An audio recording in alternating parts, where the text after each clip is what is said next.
फिर क्योंकि मैं घर से पहली बार बाहर निकली थी, मैंने पूरी आवारागर्दी करी।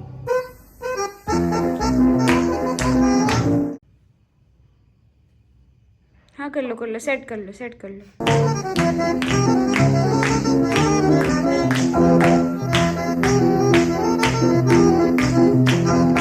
शायद क्योंकि मेरे को कोई घर में फोर्स भी नहीं कर रहा था और सिर्फ ऐसे एक बार पापा ने बोल दिया, उसके बाद कभी नाम ही नहीं लिया उन्होंने कि ड्रॉप ले ले। तो मुझे लगा कि एक बार ट्राई करके देखना चाहिए। तो फिर मैंने पापा को कब बोला A few inches later.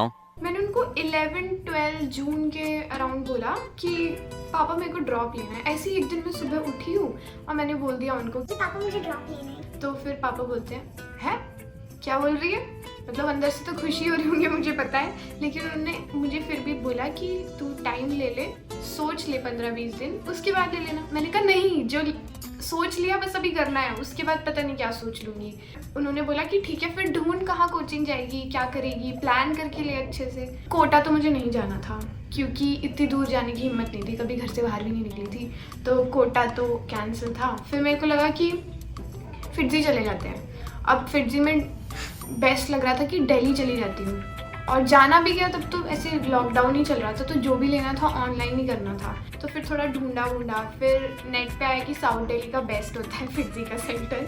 मुझे हंसी आ रही है अभी ये बात बोलने में क्योंकि ऐसा कुछ नहीं होता है। तो मैंने कोचिंग ज्वाइन कर ली। 28 जून को मेरी पहली क्लास थी कोचिंग की। तो फिर वो लोग पढ़ाने लग गए, तो हमारी क्लासेस हो रही थी ऑनलाइन। ज़्यादा बच्चे नहीं होते ड्रॉपर्स बैच में, देवर अराउंड 24 स्टूडेंट्स आई थिंक। तो हमारे फिजिक्स वाले सर सबसे ऐसे इंट्रो ले रहे थे। मतलब मेरी चांस आई तो मैंने बोलना शुरू किया कि सर आई एम पाखी and I am from Roorkee itself. तो वो इतने खुश हैं, बोलते हैं तुम तो फिर IIT रुड़की जाओगी। लेकिन मुझे लग रहा है अरे क्या बोल रहे हैं, ऐसे कैसे हो जाएगा, NIT तो मिली नहीं, IIT कैसे मिल जाएगी। फिर उसके बाद कोचिंग चल रही थी, ठीक चल रही थी। मैं ज़्यादा ध्यान तो नहीं दे रही थी इनिशियली पढ़ाई पे, क्योंकि तब आपको लगता है कि अभी तो पूरा 1 साल है, तो आप नहीं पढ़ रहे होते ज़्यादा अच्छे से। हाँ, लेकिन क्लासेस में सारी अटेंड करती थी। लेकिन मेरे साथ प्रॉब्लम हो रही थी कि मुझे फिटजी में ऐसे केमिस्ट्री वाले सर बहुत अच्छा पढ़ाते थे, मैथ्स वाले सर भी अच्छा पढ़ाते थे, लेकिन फिज़िक्स वाले सर जो थे उनका मुझे इतना समझ नहीं आ रहा था। तो फिर मैं बहुत ज़्यादा परेशान होने लग गई कि एक तो वैसी फिज़िक्स वीक, ऊपर से समझ नहीं आ रही। तो फिर मैंने पापा को बोला कि मेरे को ना बिल्कुल फिजिक्स नहीं समझ आती पापा। तो पापा ने बोला कि कोई और ट्यूशन लगा ले। तो फिर मैंने रुड़की से ही एक सर का ट्यूशन लगा लिया था, और वो मस्त पढ़ाते थे, थोड़ा स्लो पढ़ाते थे लेकिन वो अच्छा पढ़ाते थे। तो फिर मैं फिटजी की फिज़िक्स की क्लासेस छोड़ के रुड़की वाले सर की कोचिंग क्लास अटेंड करने लग गई थी। उसके बाद सब ठीक ही चल रहा था, फिर एकदम से लॉकडाउन हट गया।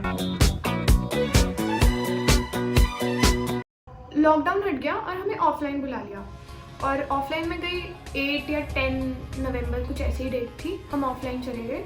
फिर वहाँ पे PG ढूंढा दिल्ली में, जैसे तैसे PG मिला, क्योंकि वहाँ पे लड़कियों के लिए PG नहीं होते। जो लोग वहाँ पे रह रहे होंगे उनको पता होगा कि life is sickening in south Delhi.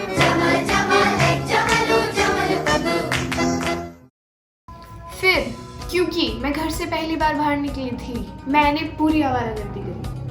नहीं, मैंने आवारागर्दी नहीं करी, लेकिन जैसे मेरी एक रूममेट होती थी, मैं होती थी, और एक बराबर वाले रूम में 2 लड़कियां होती थी। तो we were 4 people on 1 floor भाई। और पूरा दिन ऐसे ही निकल जाता था। सुबह उठ के कोचिंग चले गए, 9 बजे से लेके आई थिंक 2-3 बजे तक होती थी, अब मुझे याद भी नहीं है ठीक से। आके सो गए, खाना खा लिया, यही करते थे हम। और उसके बाद पूरे दिन मस्ती में निकल जाता था।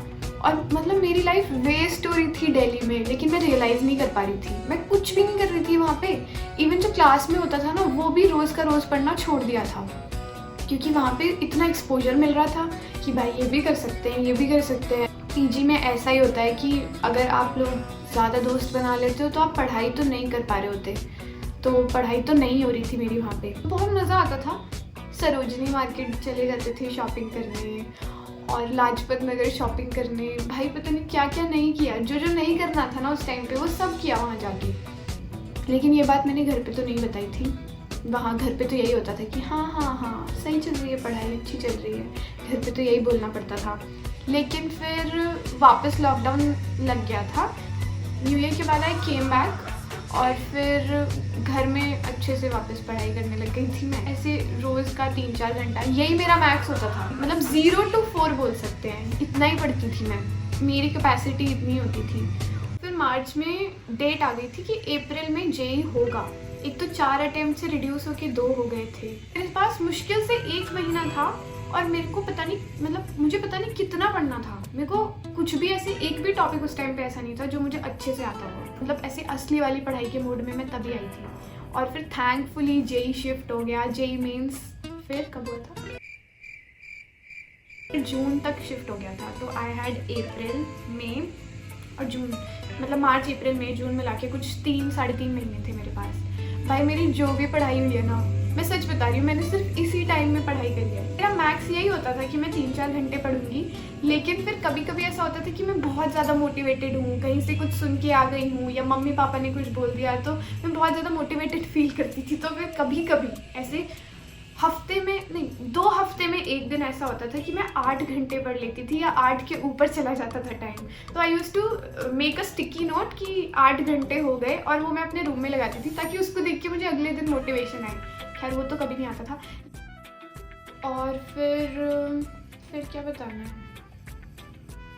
फिर बस कुछ नहीं, फिर अच्छे से पढ़ के जेई मेंस दिया, हो गया। और क्या बताऊँ, जेई मेंस का परसेंटाइल बता दे। पहले अटेम्प्ट में मेरी परसेंटाइल थी 97.3। मैं तो उसी में खुश हो गई थी कि जितना मैंने पढ़ा है उस हिसाब से तो मैं बहुत ले आई हूँ।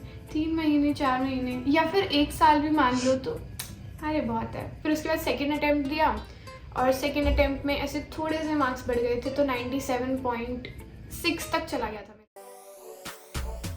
मेरे को बहुत डर लगता था एडवांस से, बहुत ज़्यादा।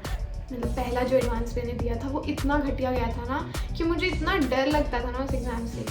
तो मैं मॉक देने बैठती थी तो मेरे नेगेटिव में नंबर आ रहे हैं। भाई नेगेटिव में कैसे मार्क्स आ सकते हैं आपके, मतलब आपने कुछ भी नहीं पढ़ा। तो मुझे यही लगने लग गया था कि मुझसे ये नहीं होगा।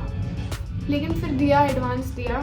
3 घंटे के बाद जब मम्मी पापा बीच में लंच लेके आए तो मैंने इतना खाना खाया ना कि मुझे सेकेंड हाफ में सिर्फ नींद आई है।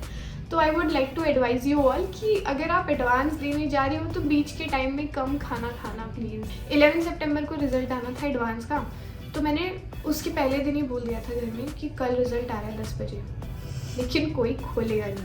मतलब मैंने ऐसे वार्न कर दिया था कि आप नहीं खोलोगे, कोई भी मुझे बोलेगा भी नहीं रिज़ल्ट खोलने के लिए। फिर 11 सितंबर को 10:10 हो गए, किसी ने मुझे कुछ नहीं बोला। फिर मुझे लगा यार देख ही लेते हैं, क्या ही जा रहा है।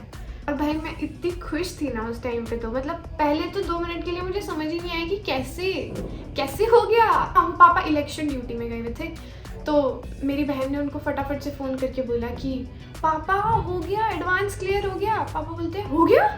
पापा इतने खुश, भाई सर घर में सब मतलब इतने ज़्यादा खुश थे ना कि वो ड्रॉप ईयर पूरा उस मोमेंट में ऐसे वर्थ इट लग रहा था कि भाई चलो कुछ तो कर दिया। और ज़्यादा मैं इम्पोर्टेंस देती नहीं हूँ अपने लाइफ डिसीजंस को, वरना फिर रिग्रेट होता है। तो अभी तो मैं खुश हूँ। रिग्रेट नहीं कर रही ना। सीजी कितनी है?